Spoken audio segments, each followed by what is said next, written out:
This is the Spoken English Bible, God's Word spoken for you.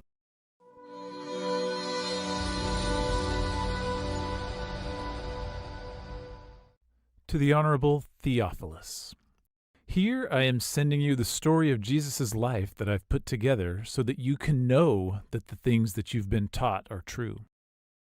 These events were predicted long ago, and many people have put together accounts of how they came true here among us. They got their information from people who were there to see it happen and served God faithfully by telling others what happened. And that's how the stories have come to us today.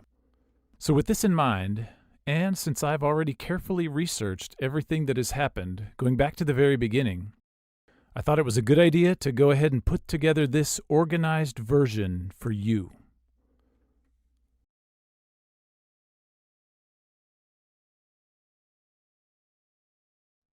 It all began during the time when Herod the Great was king of Judea. During that time, there was a man named Zechariah who was married to a woman named Elizabeth. Zechariah served in the rotation of priests named after Abijah.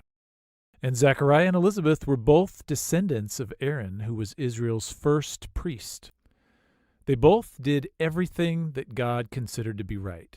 They followed all of Yahweh's laws and commands exactly. But they were both old and didn't have any children because Elizabeth was unable to get pregnant. So at one point, the time came for Zechariah to go with his rotation of priests to serve God in Jerusalem. And there, the priests threw dice to select which one of them would get to go into Yahweh's temple to burn the incense. And Zechariah was the one selected. So when he went into the temple, there was a big crowd of people outside praying. And he was in there burning incense when all of a sudden an angel appeared at the right side of the incense table. And Zechariah was terrified. But the angel said, "Zechariah, you don't need to be afraid. God has heard your prayers, and soon your wife Elizabeth will get pregnant with a son. Name him John. And of course this will make you very happy, but many other people will be glad he was born as well. Your son will be very important to the one in charge.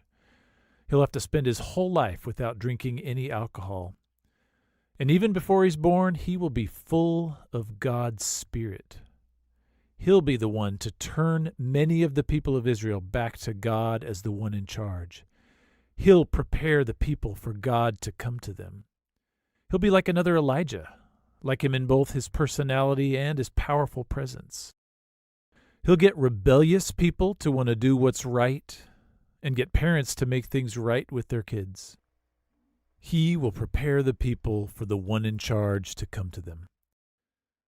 And when Zechariah heard this, he said, "Can you show me some kind of proof that this is possible? Because my wife and I are both very old." And then the angel said, "I am the angel Gabriel. I stand in God's very presence, and he's the one that sent me with this good news to bring to you. And now, because you didn't believe this news, you will be unable to speak until your son is born, because this prediction that I have brought will come true when the time is right." So while this was happening, the people outside of the temple were wondering what had happened to Zechariah because he'd been in there so long. And when he finally came out, he couldn't talk. So he started making hand motions, and eventually, because of the hand motions and the fact that he couldn't speak, the people understood that he had had some kind of supernatural experience. Well, after that, Zechariah stayed on in Jerusalem for the rest of his week of service, and then he went home. And before too long, his wife Elizabeth was pregnant. And so she stayed away from people for 5 months. She said, "The one in charge has done this for me. He's so kind to me. Now I don't have to be ashamed for not having any children."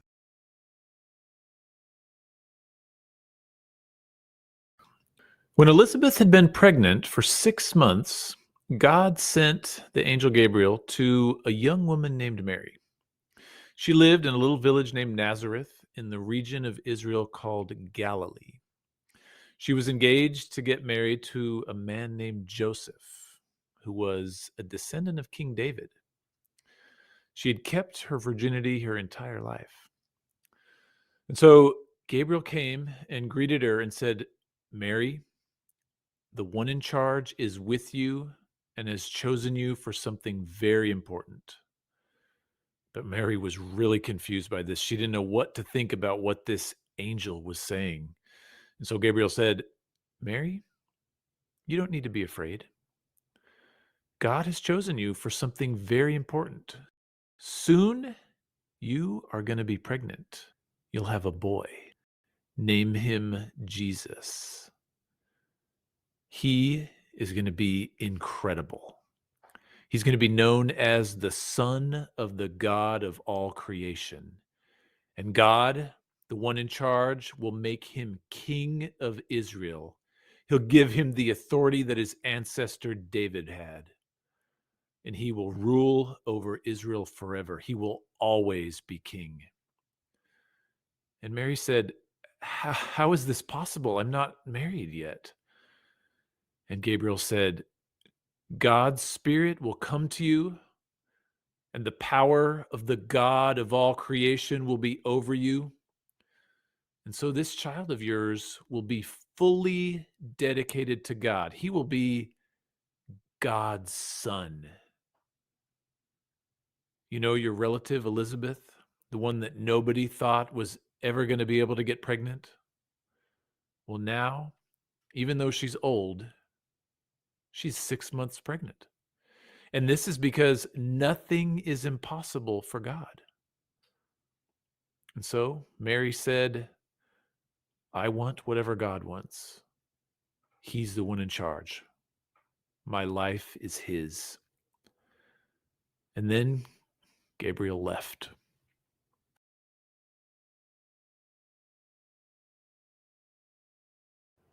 Pretty soon after that, Mary got ready and went down as quick as she could to the hill country of Judea, to the town where Zechariah and Elizabeth lived. And when she went into their home and greeted Elizabeth, the baby inside of Elizabeth got excited and started kicking. And Elizabeth was moved by God's Spirit and shouted, "Mary, you have received something amazing from God, more than any other woman. He's so good to you and to the baby inside of you. Mary, you are the mother of the one in charge of my life. Who am I that you would come to see me now? When you greeted me, the baby inside of me jumped for joy. What an incredible role you have.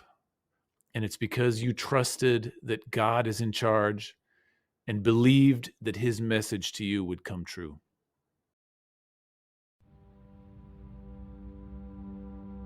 Then Mary said, "All that I am to my core celebrates the one in charge. All of my heart leaps for joy when I think of him. He saved me, though I'm a nobody. He's shown his care for me. He has seen me, and I serve him. From now on, everyone will say that I have been on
Mary stayed with Elizabeth for the next 3 months, and after that, she went back home.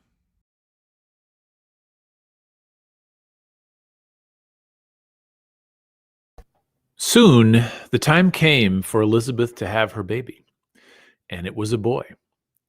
And when her family and neighbors heard how kind the one in charge had been to her, they were excited for her and celebrated with her. 8 days later, it was time to have his circumcision and naming ceremony. And the people that came for the ceremony assumed that his name was going to be Zechariah, named after his father. And when Elizabeth heard them talking about this, she said, "No, his name is John." And they said, "What? You don't have anyone in your family with that name." And so they motioned for Zechariah to weigh in on what his son's name would be. And he asked for something to write on. And to everyone's amazement, he wrote, "His name is John." And right away, after writing that, Zechariah was able to speak again, and he started praising God. Well, this story spread out to the neighborhood there where Zechariah and Elizabeth lived. And when the people heard it, they were scared. And it also spread further out into the hill country there in Judea. And the people were thinking about these things and talking about them. And they said, "What is this baby going to be when he grows up?" Because all of them knew that God was with him.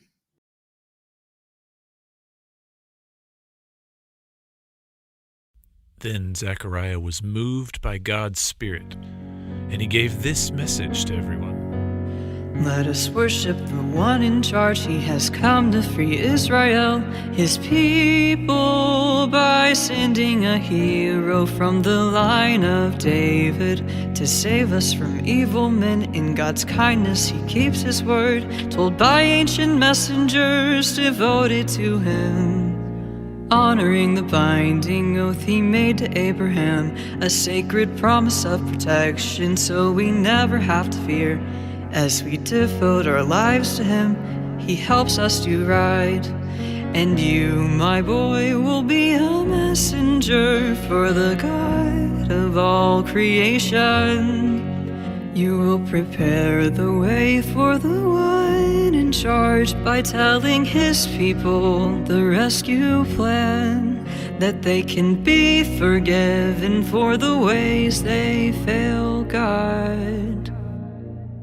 God is so kind, his light will shine from heaven onto a weary world. I can see it now, the sun is casting darkness out, the light put death back in the ground, the path to peace can now be found, guiding our feet, showing the way. And you, my boy, will be a messenger for the God of all creation. You will prepare the way for the one in charge by telling his people the rescue plan, that they can be forgiven for the ways they fail God.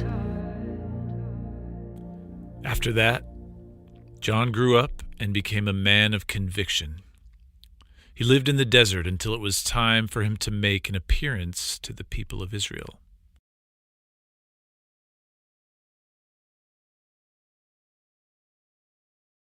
So a little while after John was born, the Roman Emperor Caesar Augustus sent out an order that everyone in the empire needed to be counted in a census. This was the first census that took place after Quirinius became governor of Syria. So all the men had to return to their family's original hometown to be counted there. And since Joseph was a descendant of King David, he had to go to Bethlehem, which was David's hometown. And because Mary and Joseph were engaged, she went with him to be counted as well. So they left Nazareth in Galilee, where they lived, and went to Bethlehem, which was in Judea. And Mary was getting close to her due date. And when they got to Bethlehem, they stayed at Joseph's relative's house, but the guest room was already taken. So they stayed in a room where animals were also kept. And that is where Mary gave birth. And the baby was a boy and was Mary's first child. And she wrapped him up and laid him down in an animal feeding trough.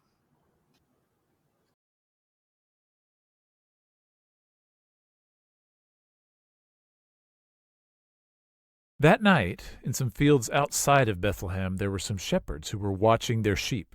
And all of a sudden, one of Yahweh's angels appeared there in front of them. And Yahweh's majesty lit up the whole place, and the shepherds were terrified. But the angel said, "Do not fear, I've come with a message to bring all people joy. On this day in David's home city was born a baby boy. He is the one in charge, a rescuer, the promised king. You'll know it's him because he's in a trough wrapped up in cloth." Then the angel was joined by a huge group of other angels, and they all worshipped God. Oh, the great is God in heaven, he shines with majesty so bright, and he calms the wars he loves by offering his peace and love. Do not fear, do not fear, do not fear, do not